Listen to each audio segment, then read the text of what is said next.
Broadcasting live from the Business RadioX studio, it's time for Family Business Radio. Showcasing outstanding family businesses and the advisors who assist them. Good afternoon, everyone. Welcome to another great episode of Family Business Radio. I'm your host, Anthony Chen. Today, we have three great power guests with us here today. We have Lee Jamison with Jamison Advising. We have Evan Zebley with the Sign Store. And we have Bruce Gaynes with Kitchens, Kelley Gaynes. So to kind of start off with the program, let's bring in our CPA of the program, Lee Jamison with Jamison Advising. Welcome to the show, Lee. Hey, Anthony. How's it going today? Doing good.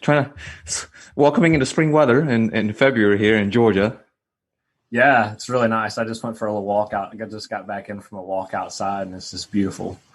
Great. So kind of share with us a story of what is it that got you into accounting and finding your own practice? Yeah, it's funny. So when I first got into accounting, I was a finance major back in 2008 when we had the whole financial collapse, and I got out of school and I was just completely jobless. I had no clue what I was going to do. No one was hiring in the finance field. And so I kind of went back to the drawing board and saw that there were some opportunities in accounting. And I actually had run into one of my dad's friends, and he had actually owned an accounting firm in Atlanta. And I talked to him, and I was like, you know what, I'm gonna become a CPA. And so that's what I did, and got a regional, got my CPA license back in 2000 and I guess 2011, 2012. It's been so long I can't even remember now. But yeah, then the rest is pretty much history from there. Mm-hmm. So what got you to have the bug of going into your own practice? Was it something that you had envisioned right from the start, or did you join kind of a mid or larger size firm before taking that leap? Yeah, no, it's something that I'd never really envisioned, to be honest, until the last couple of years. When I got my start, I started out at a decent sized regional public accounting firm, but we still dealt with very large companies for the most part. And then after that, I worked for the Rollins family in Atlanta, and so they're one of the wealthier families in Atlanta. They made most of their money through Orkin, which everyone knows is a very, very large pest control company. But they have several privately held businesses that I helped manage the financial operations of those businesses. And after that, I went back kind of to corporate accounting, and one of my friends that I knew that I worked with at Rollins had started his own accounting firm, and he was like, Lee, this is what you need to be doing. And I was like, well, I had never dealt with kind of the smaller clients because I was dealing with really large clients. And so he kind of brought me on as a contract worker and kind of got to understanding what he was doing for small businesses. And I was like, hey, I think I can really make a business out of this, just because of my experience with the Rollins family and kind of maximizing the financial operations out of a lot of their businesses that they had. And so that's kind of how I got started in my practice. Now, I think my background's a little bit different than maybe your normal CPA that has just done taxes or has just been in accounting the whole time, which I think helps me advise my clients on a lot of different issues as well, though. So was that the defining moment based on your friend's suggestion to kind of go into your own practice? Or was there other events that kind of accumulated over time? Yeah, definitely some that accumulated. So I started, I was a contract worker for him. And then while I was at my corporate job, I started taking on clients, and it was just one of those things. I was like, I would be an idiot to stay at my corporate job just from a potential as, I grow my career and things like that. But also just as you talk to business owners on this show all the time, there's nothing better than being a business owner. You can make your own schedule. You can work with who you want to work with. You can work as little or as much as you want to work, and you don't have anyone to really report to, as long as you keep your clients happy. Right. So, really just the business owner entrepreneurial dream. And I had the accounting background and the tools that kind of allowed me to offer the advice. And so I was like, I'm just gonna roll with it. And I started out full time right when the pandemic hit, about a little less than a year ago. And it's been an awesome ride so far, and just growing, and it'll be interesting to see what happens over the next 5 or 10 years. But I'm excited about it.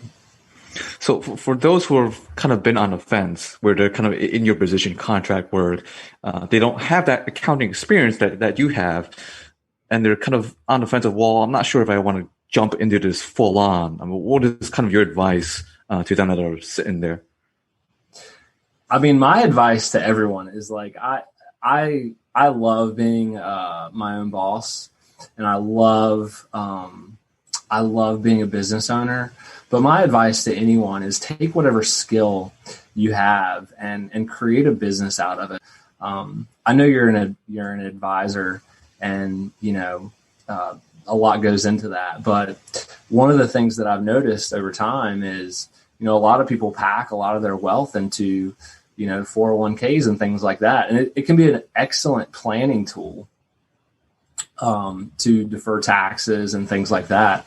But what I tell people is, like, when you look at the richest people in the world, and not that you perhaps want to be one of the richest people in the world, but pretty much you look at the Forbes 500 list, none of those people got really wealthy out of just stacking a whole bunch of money into a 401k, right? You can do really well and things like that with that strategy, but it usually, owning your own business is going to create the lifestyle that you want and the income potential that you want. And so whatever that field is, I have a really good friend that is in the tree industry, and he just loves climbing trees. But I'm like, hey, you need to start your own business one day. There's so much opportunity in the tree business. You can build an awesome business out of it. So that's what I would say. Now, go back to your question. It's taking that leap of faith, right? You've got to kind of recognize what you want to do, and then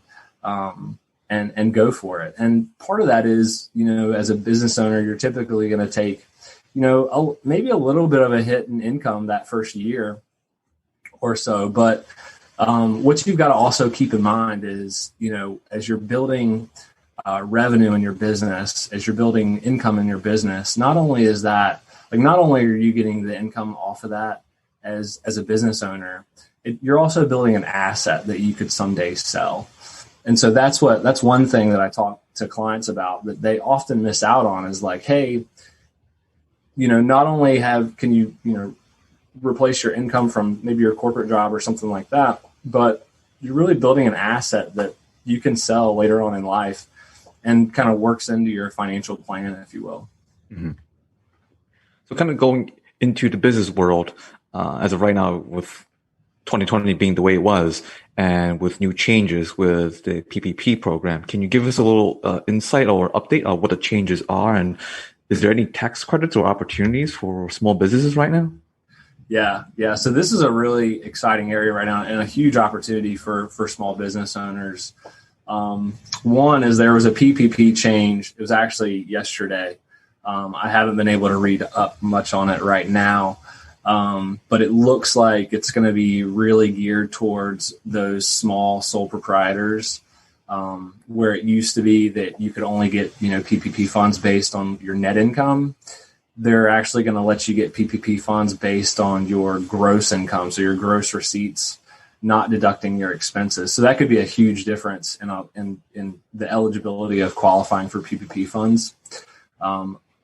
At this time, I'm not exactly sure how that's going to mix in with if you've already gotten PPP funds before and things like that. So we'll have to see the IRS guidelines there. But the other thing that is out there right now is there are huge credits for businesses that have been affected by COVID in really one of two ways.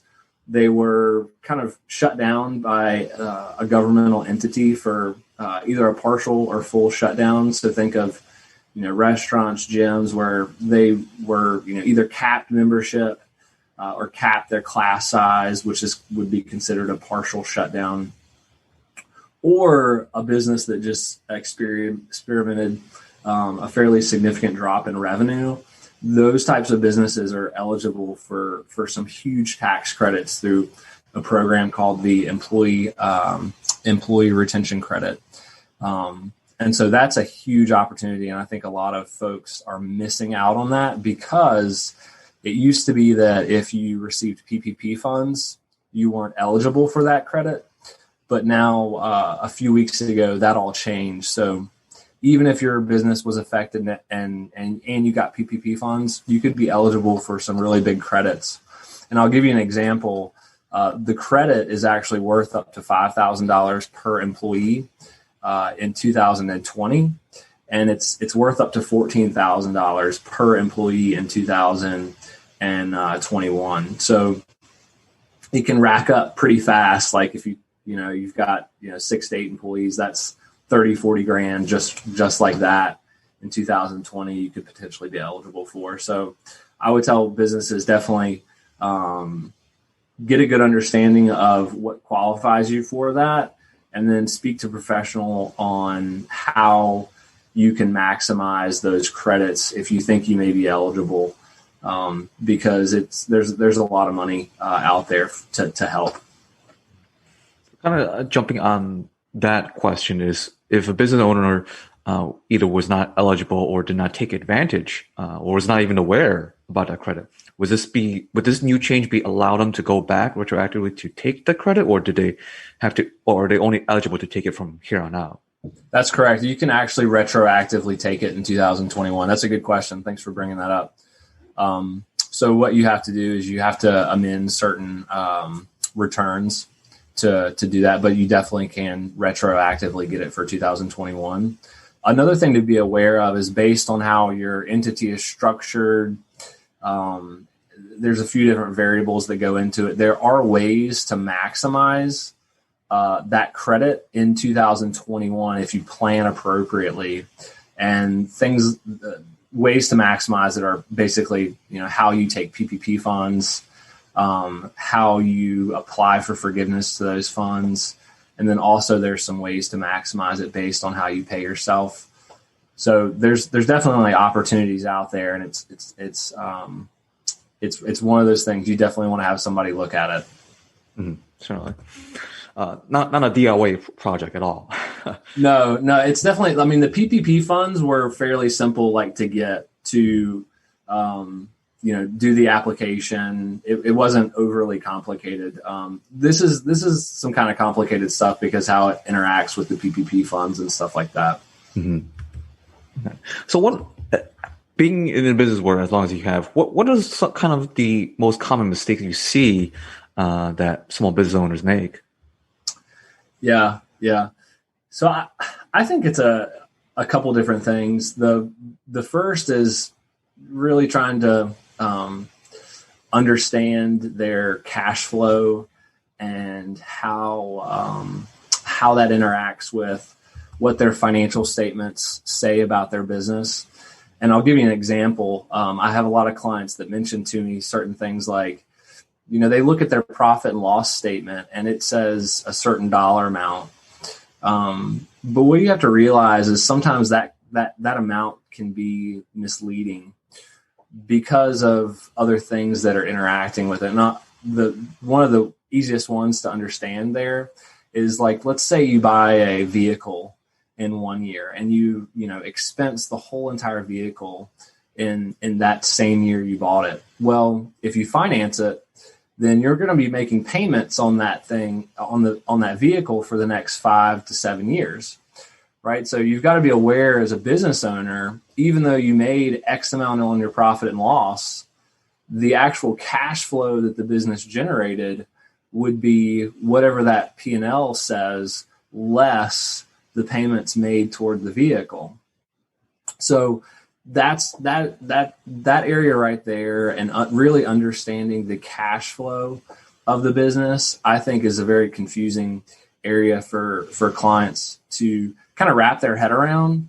Other things that kind of will affect that are, distributions to to partners or shareholders, things like that. And so that one thing is it's a big missed opportunity sometimes.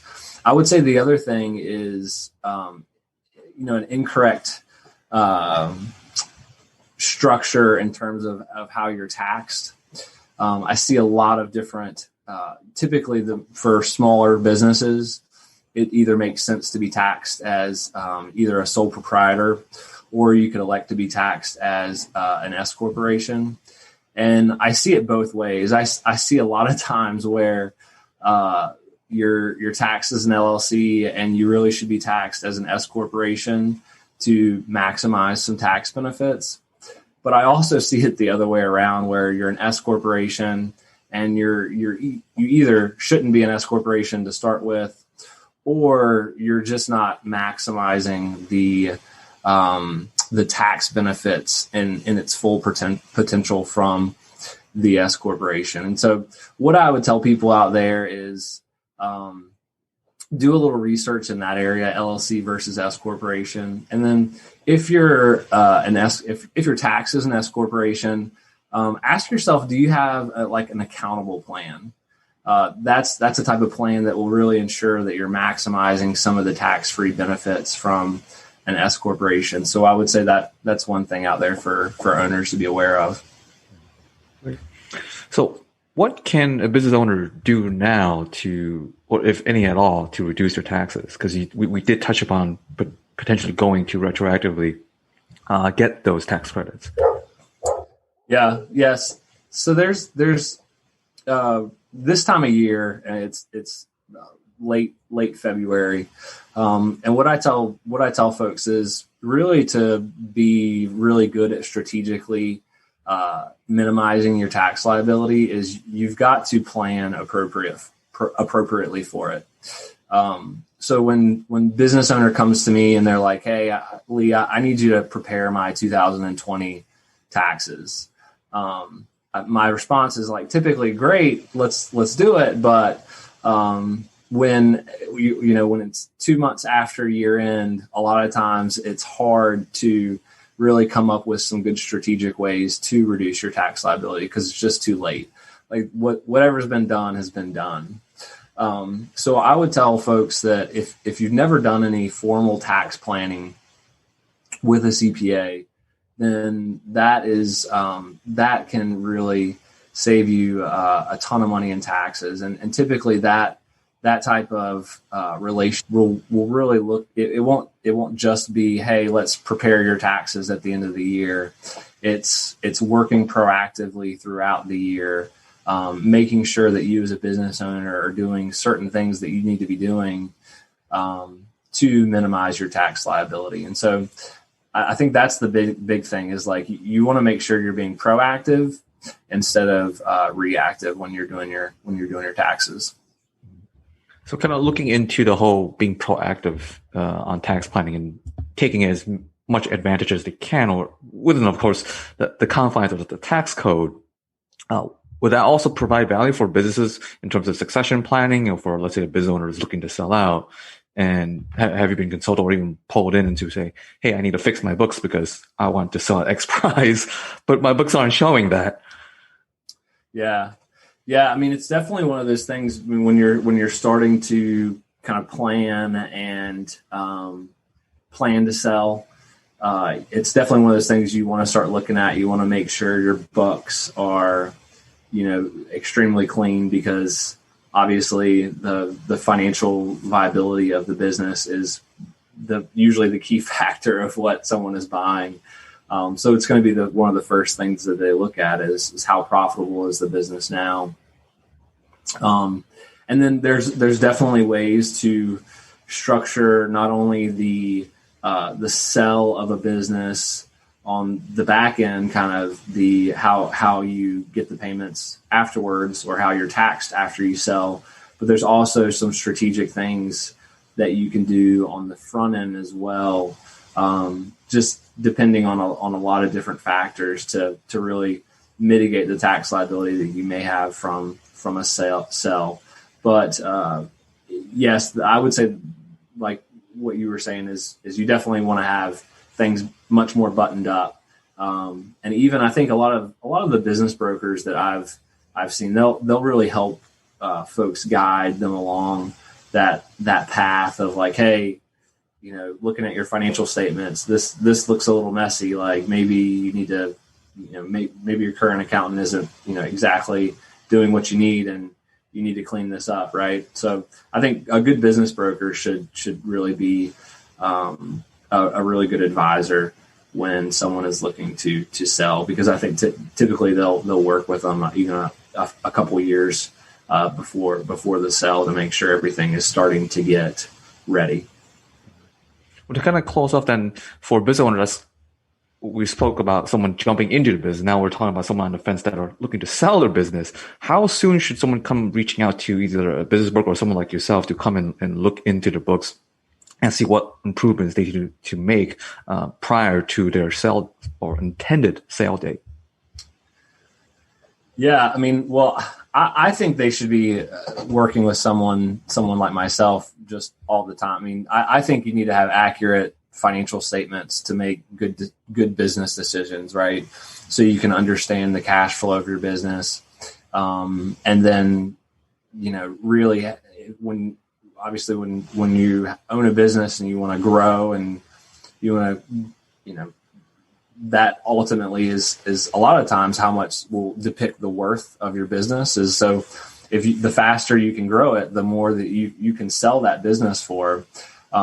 But if you don't have a good financial basis and understanding of how well you're performing, it's a lot of times hard to grow, right? Because you don't have an understanding of, hey, how, like, I'll give you an example, like of your your advertising. So if you don't have a good understanding of how much money you're spending on advertising, how many leads that's bringing you, how much that costs per lead, and then like how much the actual value of your services are and how much you're actually making on those services, then it's going to be hard for you to grow your business. So those are the numbers that you need to know, and having clean and accurate financial statements will give you those numbers if you know what you're trying to look at. So for someone who would like help and guidance on cleaning either their books or taking things into perspective on their financial health, how can they best reach out to you? Yeah, my email address is lee@jamisonadvising.com. They can also check out my website, jamisonadvising.com. There's forms there on how to reach out to me. But yeah. Great. Well, thank you, Lee. Thanks for having me. All right, next guest, we have Evan Zebley with the Sign Store. Welcome to the program, Evan. Thank you very much for having me. Great. So share with us a little story of your origin stories into the sign business. Sure. Well, actually, when I decided that I wanted to get into graphic design and services like that, it was back in around 2007, 2008. And I had the opportunity to be the advertising and design editor for a publishing company. And I was essentially the narrow end of the funnel there, where all assignments from reporters and photographers, but then also all advertising came in to me. So every book that we were putting together, whether they were weekly newspapers or monthly digest of magazines, or they were special projects or books, then I put them all together. And while I was there, my sister gave me a call and said, "Hey, been working for this sign company for a while. The guy's looking to sell, and we can get, the entire book of business, all the equipment for X number of dollars. Do we want to try being our own bosses?" I was like, "Yeah, let's try that." So I moved back down to South Georgia, where she was and where the business was located, and had to real quickly learn how to make signs because she was pregnant and due like that month, I think. And Ooh. So I think I got there and I got all the equipment up and running. And then I was like, okay, so you're leaving now, and I've got to fill these orders, because there were orders sitting there waiting while when I came in. Mm-hmm. So it was a real crash course kind of situation, but figured it out. So kind of like what we've already been talking about, knowing what your business is and how it runs and what your product is and all of that. It was kind of running and doing and learning at the same time. but I learned that there was a whole lot more to running a business than just producing the product or finding the market to sell to. There's also all the other things you have to keep in mind. The very simple matter of being honest with yourself about where is money coming from? Where is it going? There's so many misconceptions and these weird notions about, oh yeah, why don't you buy a truck? That's just a write-off. Do you understand what that term means? That doesn't mean it's a free truck. Come on, this is money. So anyway, we're very fortunate in the fact that we were able to operate everything as a cash-based business. It was a very low investment, so we were paid off, inside of the first month.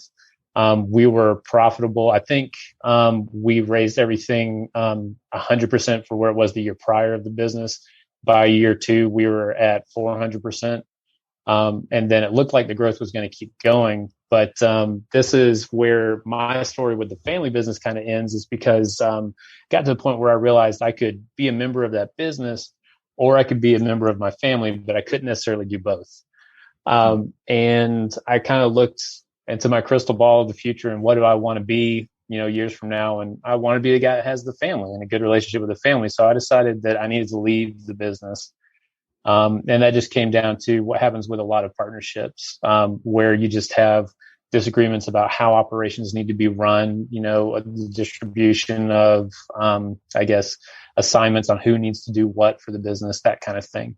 And when I left, I decided that I'd learned so much about the print industry that I decided to stay in it.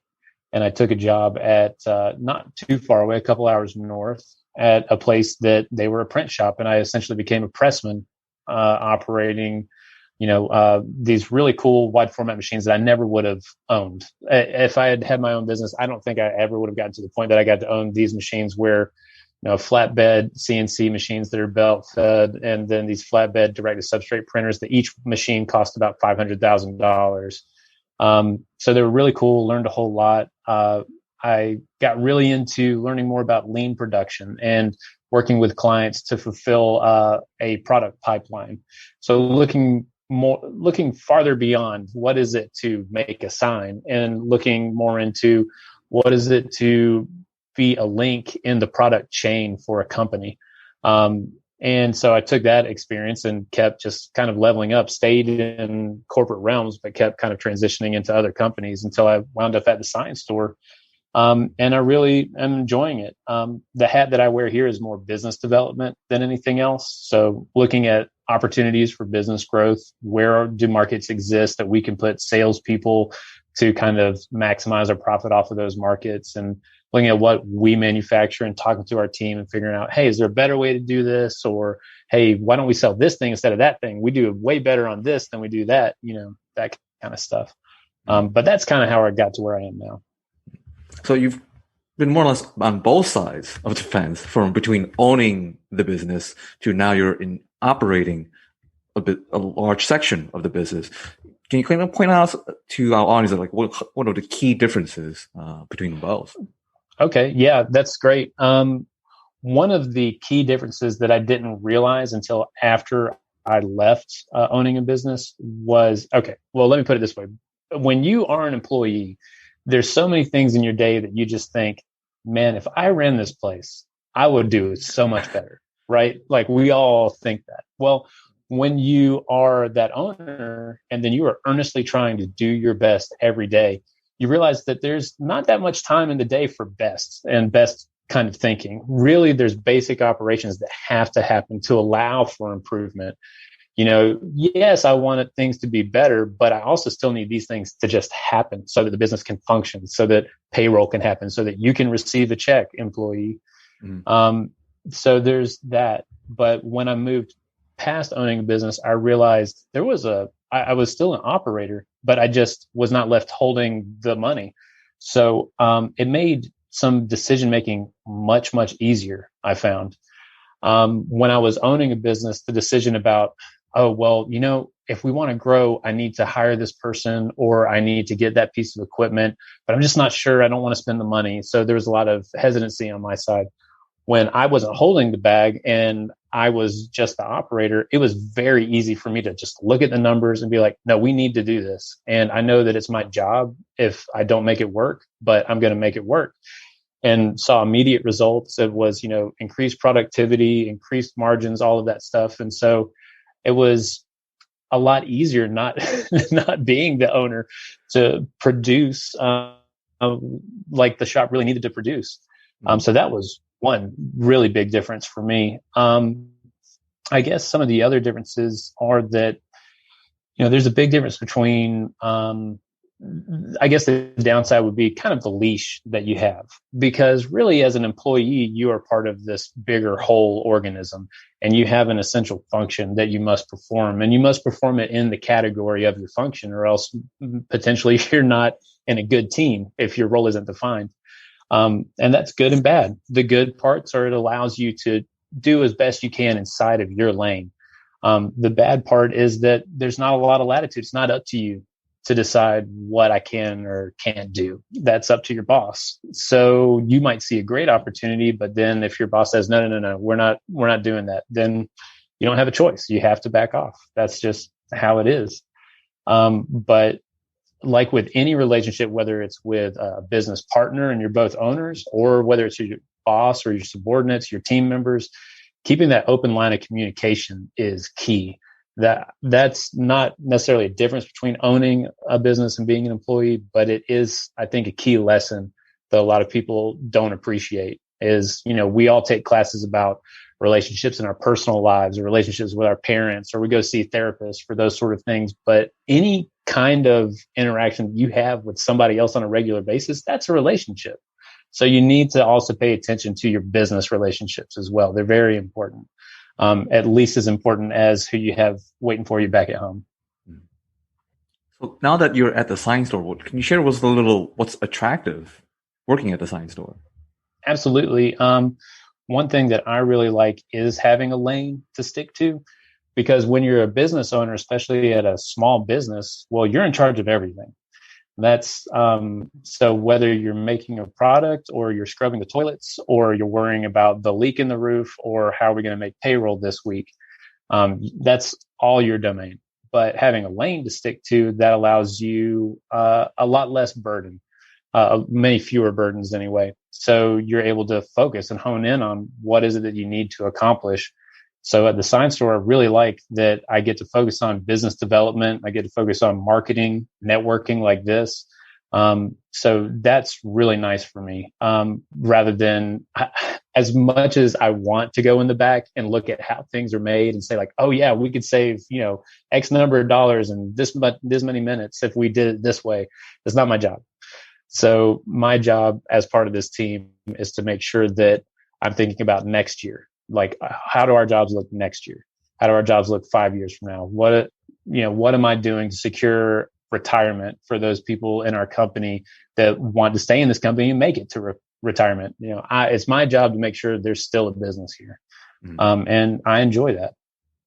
Well, now that you've experienced both sides, having worked in corporate, you've owned your business, kind of the somewhat succession point where you chose family over business, and now working back, I guess, into corporate somewhat. Would you want to go back, or seeing yourself owning another business in the future, and why or why not? Yeah, actually, one thing that is really fun that I do enjoy with business development is I've taken the opportunity to focus on the startup and entrepreneur markets that exist, especially here where we are. And with that, I see a lot of opportunities. I like mentoring, but then also every now and again, somebody comes across with a great idea and you think, oh man, I wish I could be a part of that idea.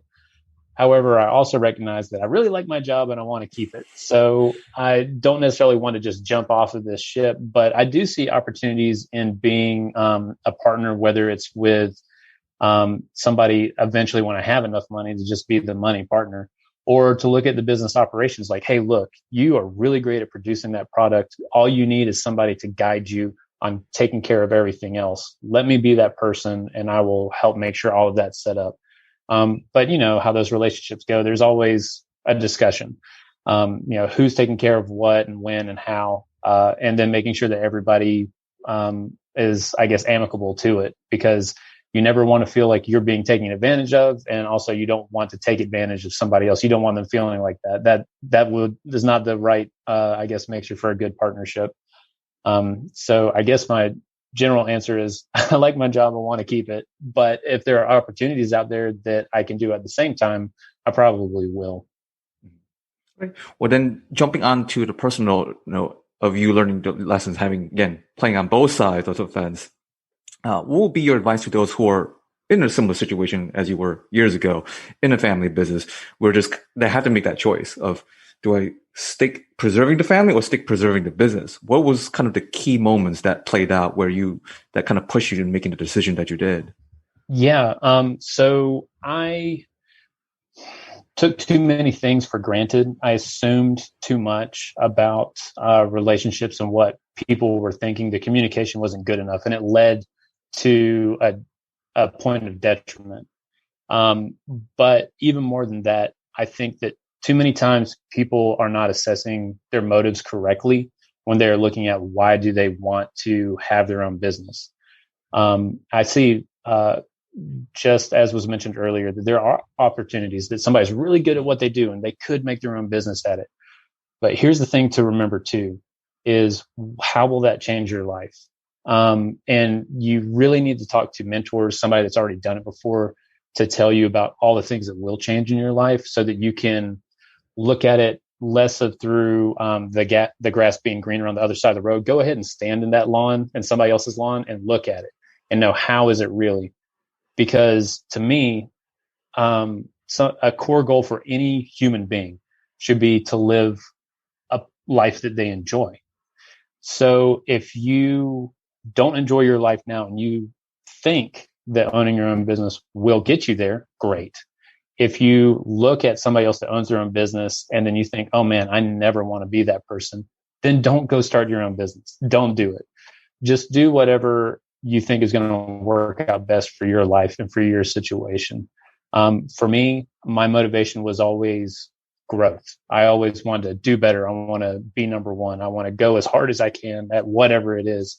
And so that's another thing that I enjoy about working for the Sign Store, is that it is an established company. I don't know how long it would have taken me to get to 50 or 40 employees on my own, but now I get to skip all those steps. Now I am in that position and I get to do almost what I would want to do in my own company anyway.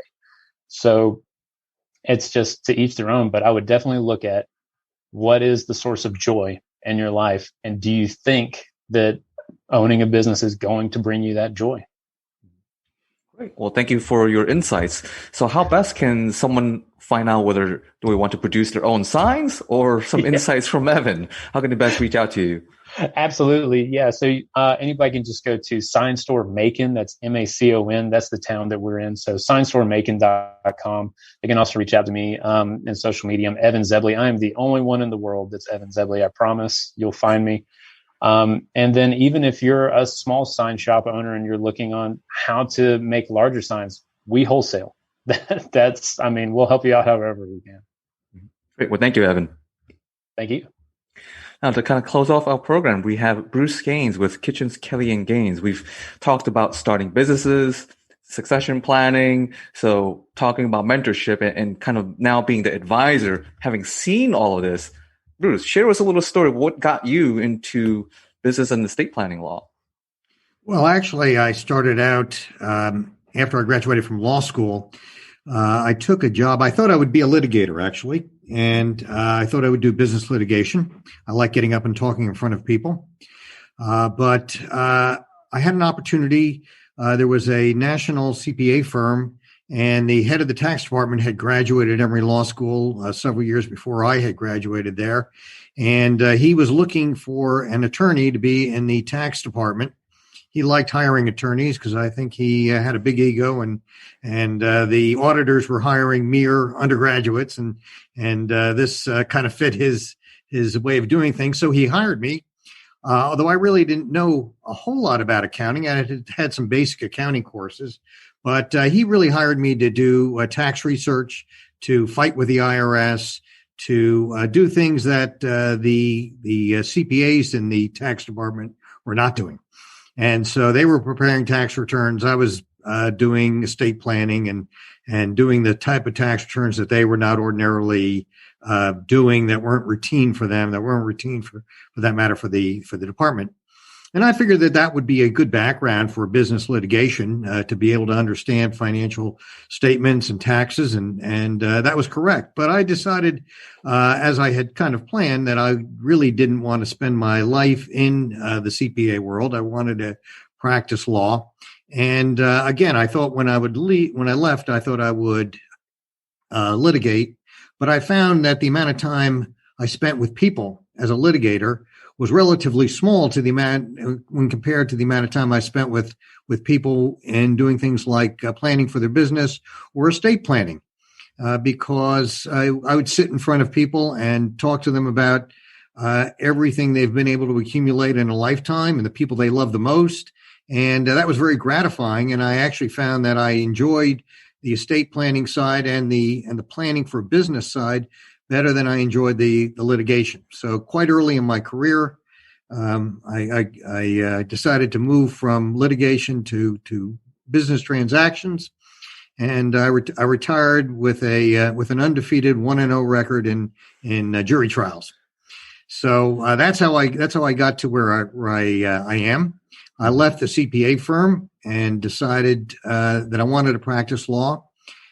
I had just married my wife at that point, and we were talking about buying a house. And I said, if I leave the CPA firm and get a job with a law firm, I'll have a salary of X, and that'll be great for buying a house. But at some point, I really want to run my own law firm.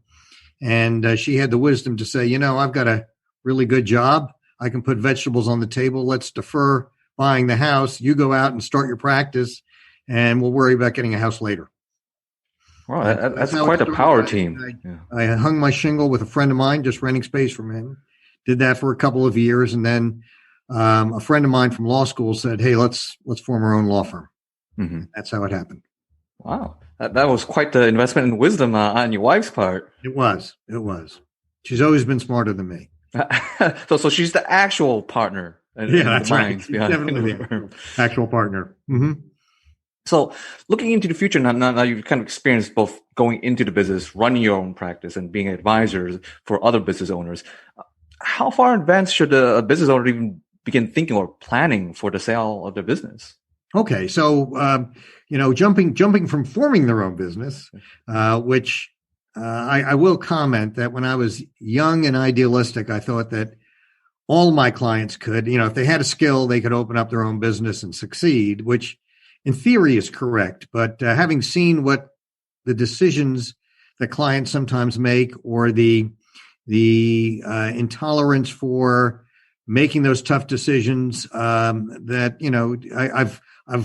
gained the wisdom of realizing that really owning your own business is not for everybody. But for those who have gone into business, who have a business that's established, they are going to pass it on one way or the other. They're going to close it. They're going to gift it away to family members. They're going to sell it to somebody else. Any of those are possibilities. And when they start thinking in those terms, they probably ought to at least give a thought 5 years out to what kind of shape is my business in, and do I need to do things that will put it in a position that it is saleable or can be passed on to family members. So, maybe they have to go out and hire somebody like Evan to buttress their sales and marketing so that they've in fact got a business that is driving revenue, that's increasing revenue, that becomes desirable for people to buy. They may need to look at their financial statements and see if they need to get somebody like Lee involved, because if their financial statements are not very good, again, their business is not going to present very well. So they need to consider that. They need to figure out what do they need to do to reduce expenses. Again, what they want to do is they want to make their business as attractive as possible, and that's not something you can necessarily do overnight. Mm-hmm. So looking further out ahead, other than consideration of the industry where we are in 2021, what other factors are there that makes this year a particularly good or bad time to buy or sell a business? I would consider this to be an extreme point in time, just economically. When you look at what's happened to our economy over the last year, when you look at the last 20 years of U.S. Budget deficits and the really in 2020, our budget deficit was twice that of Obama's first year in office, which was in the middle of the Great Recession. And so we've got these mounting deficits, and we've got an administration and a Congress and Senate that are probably willing to say, well, we're going to have to stop the spending at some point, and we're going to have to start increasing U.S. income. And how do we increase U.S. income? We generally increase U.S. income by raising taxes. And so I think that's a train coming down the track that everybody can see, that you have to be in extreme denial to fail to notice that. And you have to count on the fact that there's probably going to be increases in taxes, both estate and gift taxes, income taxes, Social Security taxes, all of these things. There is a reasonably good possibility there may be increases in the minimum wage. And so all of these are factors that people need to think about. We, as I say, right at this very moment, we are at a point in time when interest rates are really, really low. That may make it desirable for people to come in and buy your business because they can go out and borrow the money for a relatively low interest rate. It may be a really good time to gift some of your ownership interest to family members. This is a terrific opportunity. And when I say terrific opportunity, the IRS has minimum interest rate calculations that they call the applicable federal rate. And the applicable federal rate for short-term loans is 12/100% for February. They've already come out with March's, and that's 11/100%. But this morning on the news, I was hearing that the 10-year T-bill is going up, which means the AFR rates are going to go up. So, if you want to do something, do it now and take advantage of the current tax and financial situation to figure out, is this the best time to gift it? Is this the best time to sell? It may be the worst time to sell, in which case you just have to say, okay, look, I'm going to wait. I'm going to wait for things to turn around. So since we're kind of touching on both the gifting and the tax side, based on what we know now, what is for a business owner who is not tax savvy? How could you kind of break it down in terms of what these changes are going to do in terms of impacting their future sale of the business? Well, from a sales standpoint, increased capital gains rates are going to mean that the sale of a business is likely to result in much higher taxes for the seller. For somebody who is gifting assets now, as I say, this may be a really terrific opportunity to gift business assets because valuations for many businesses are low. Now there's some businesses that have done really well even during COVID, and those businesses are going to appear to buyers as being extremely strong businesses if they've been able to do well in the toughest of times. So again, it's a business by business determination based upon your industry, based upon your particular company. And so you just need to assess where you and your business are in terms of your own life and in terms of the business's life, and make a determination with certainly the help of folks like Lee and myself. There are people out there to help you decide these things. There are people out there, and this is not something that I do, but there are people out there who help business owners decide what's the best strategy for selling your business. Is this the right time? Do you have all of the elements in place in order to make a successful sale of your business? So since we're also on the sale or gifting, particularly when it comes to family-oriented business, where there's one or two children who are very involved and the parents are now kind of put in the position, well, I need to hand the keys over. Is there alternatives other than just an outright sale or gift of the business ownership to the child? Yes. Depending upon the type of business it is, there are several things that we can do to minimize or maybe even eliminate the cost of transferring the business to the next generation. And I'm not talking about things that are as they say, bleeding edge. I mean, these are not things that are controversial. These are things that are out there that are tried and true. There are ways of making gifts of business interests in trusts, particular types of trusts. There are ways, and gets to be rather sophisticated, but there are ways that we can set up sales of businesses to trusts that are not treated as sales for capital gains purposes, but the beneficiaries of the trusts end up being the next generation. And in a transaction like that, with the right business, you can essentially transfer the business completely tax-free or nearly tax-free. Mm-hmm. So for the businesses that are where the family members or the kids just don't want anything to do with it, not involved, what legal documents they should prepare or review before even thinking about putting the company to market?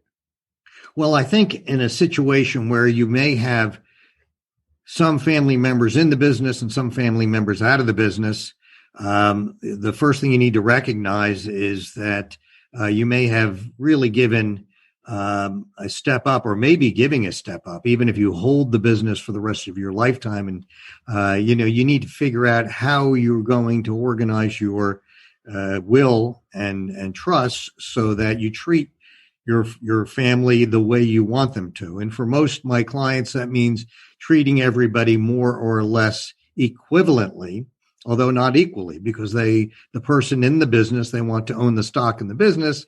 The person who's not in the business, they may want to transfer real estate that owns the building that houses the business. They may want to transfer that to the other child. There are ways of dealing with this using insurance. There are many ways, and you have to look at each situation uniquely and make a determination as to what is going to work best.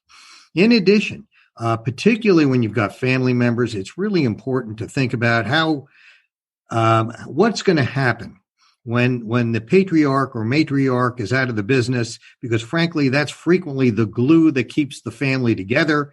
And once that person is out of sight, then the wars start to happen. And in order to avoid that, there needs to be a lot of evaluation and analysis and agreements that deal with how is this company going to be run if and when the owner of the business, the main owner of the business, is out of the picture.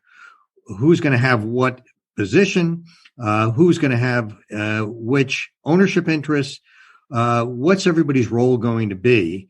And if the person who owns the business, the patriarch or matriarch, takes a proactive approach to this, then they can have their hand in determining how the business is going to function in the next generation. What are the reasonable expectations that they have of everybody? And there ought to be discussion and agreement on how that's going to happen. If that occurs, then there's a far greater likelihood that this business will succeed to the next generation and maybe even the next one after that. So you want to have shareholder agreements or operating agreements in place. Also, not every business is manned or womaned by family members. So key employees need to have employment agreements that lock them in so that they don't become competitors of the business after the owner leaves. You want to make sure that there are non-disclosure agreements so that company secrets don't get spread around.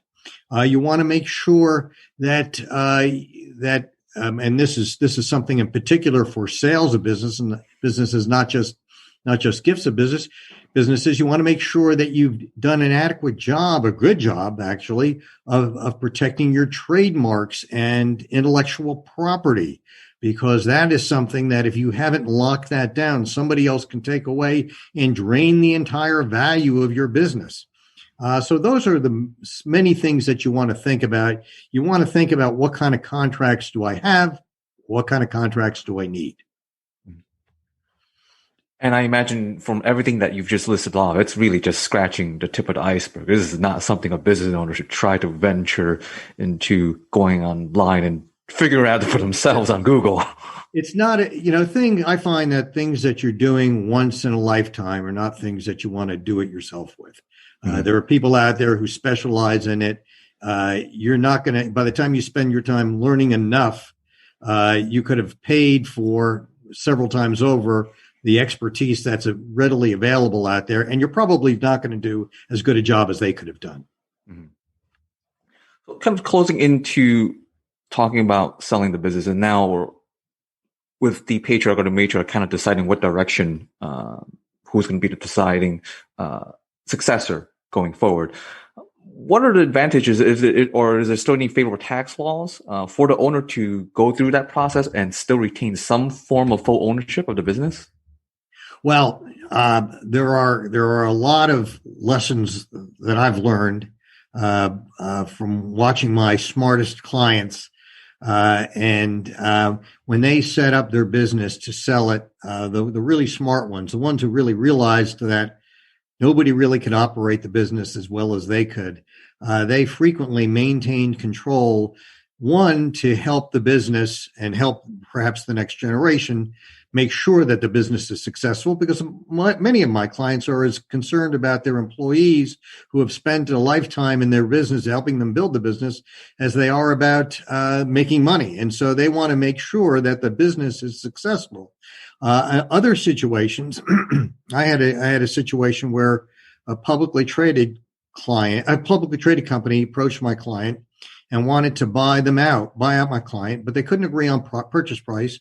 So they structured an earnout, and my client, an earnout is the amount you receive for the sale proceeds is a function of how well the business does after the sale has occurred.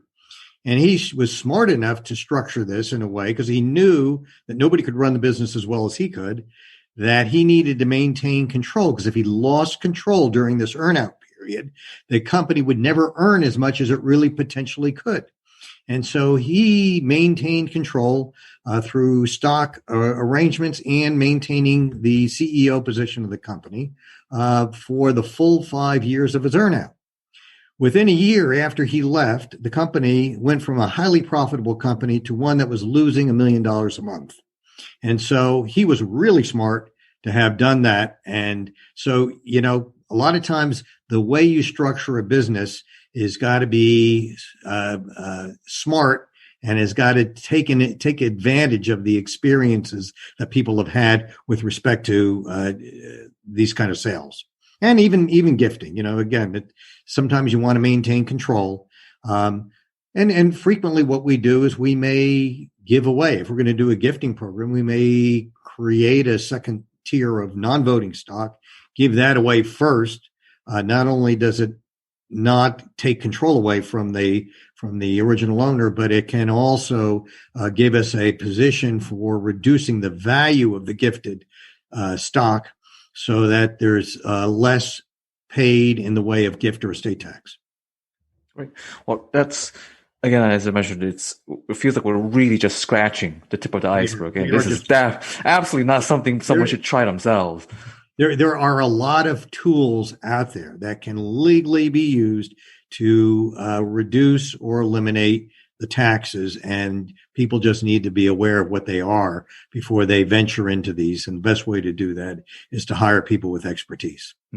So for our listeners who don't want to pursue their own law degree, but rather use your expertise where you've already seen it all, I would imagine almost all of it, how best can they reach you, Bruce? Well, I've seen a lot. I won't say I've seen it all. So the best way to reach me is either on my phone, which is 404-514-4817. That's 404-514-4817. Or they can email me at bgaynes@kkgpc.com. And I'll do that slowly. That's B as in boy, G as in girl, A as in apple, Y as in yes, N as in no, E as in east, S as in south, at KKGPC, stands for Kitchens Kelley Gaynes Professional Corporation.com. Well, thank you, Bruce. Thank you.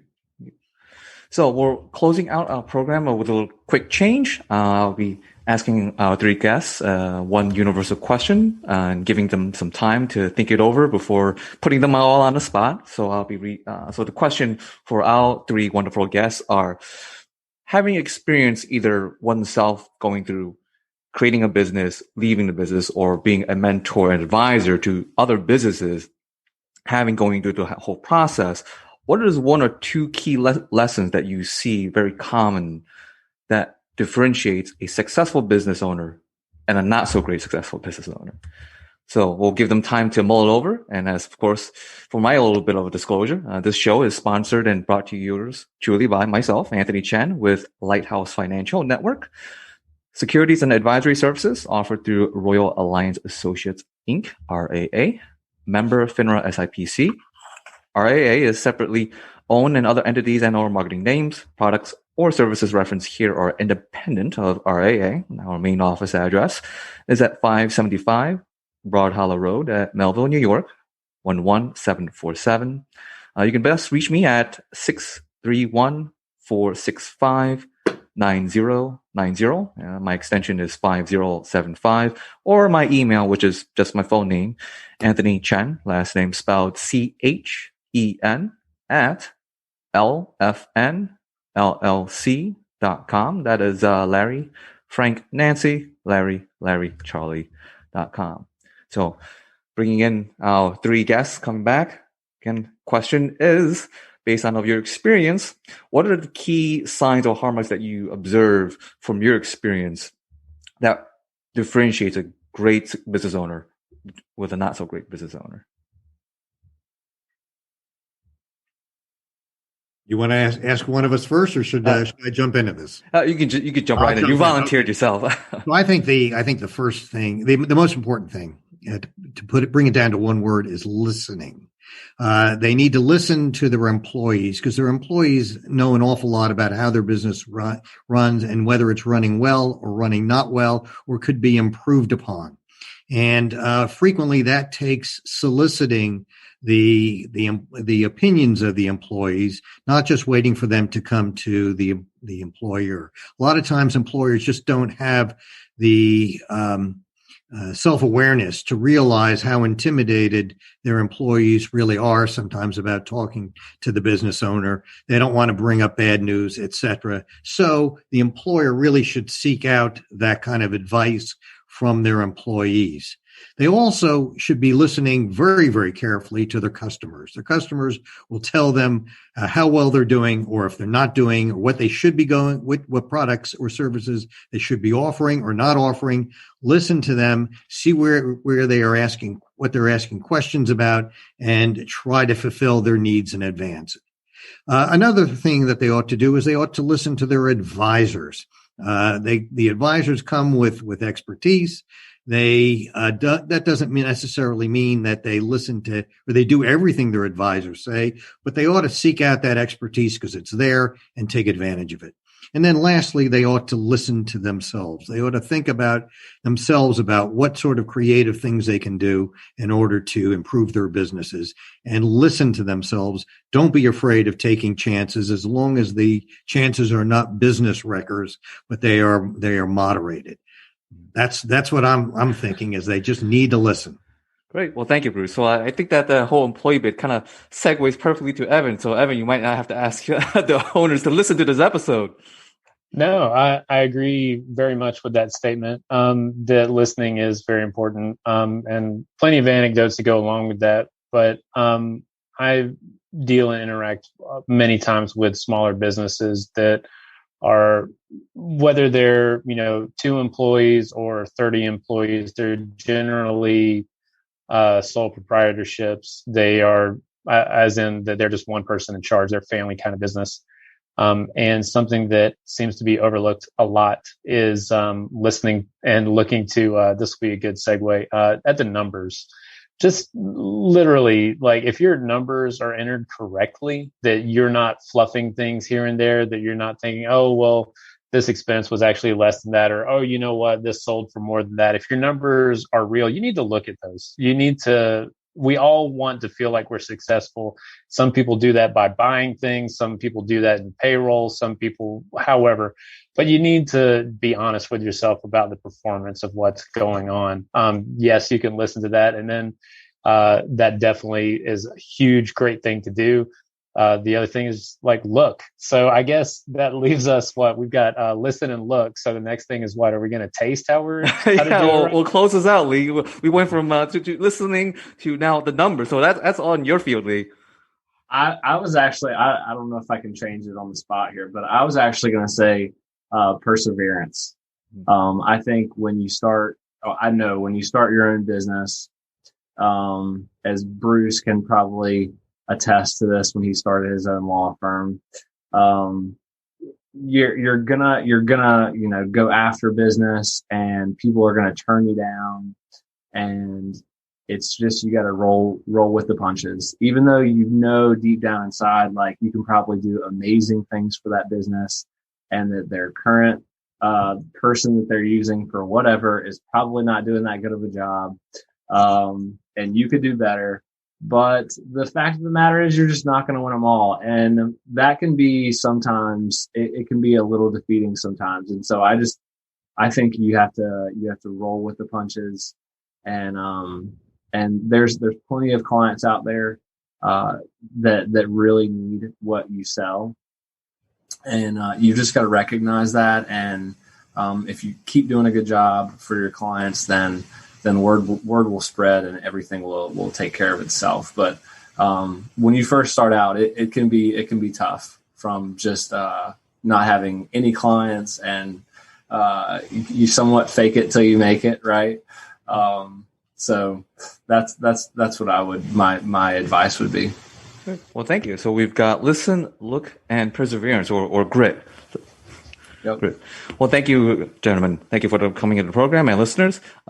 You've got the word here. Thank you for listening. Until next time at Family Business Radio.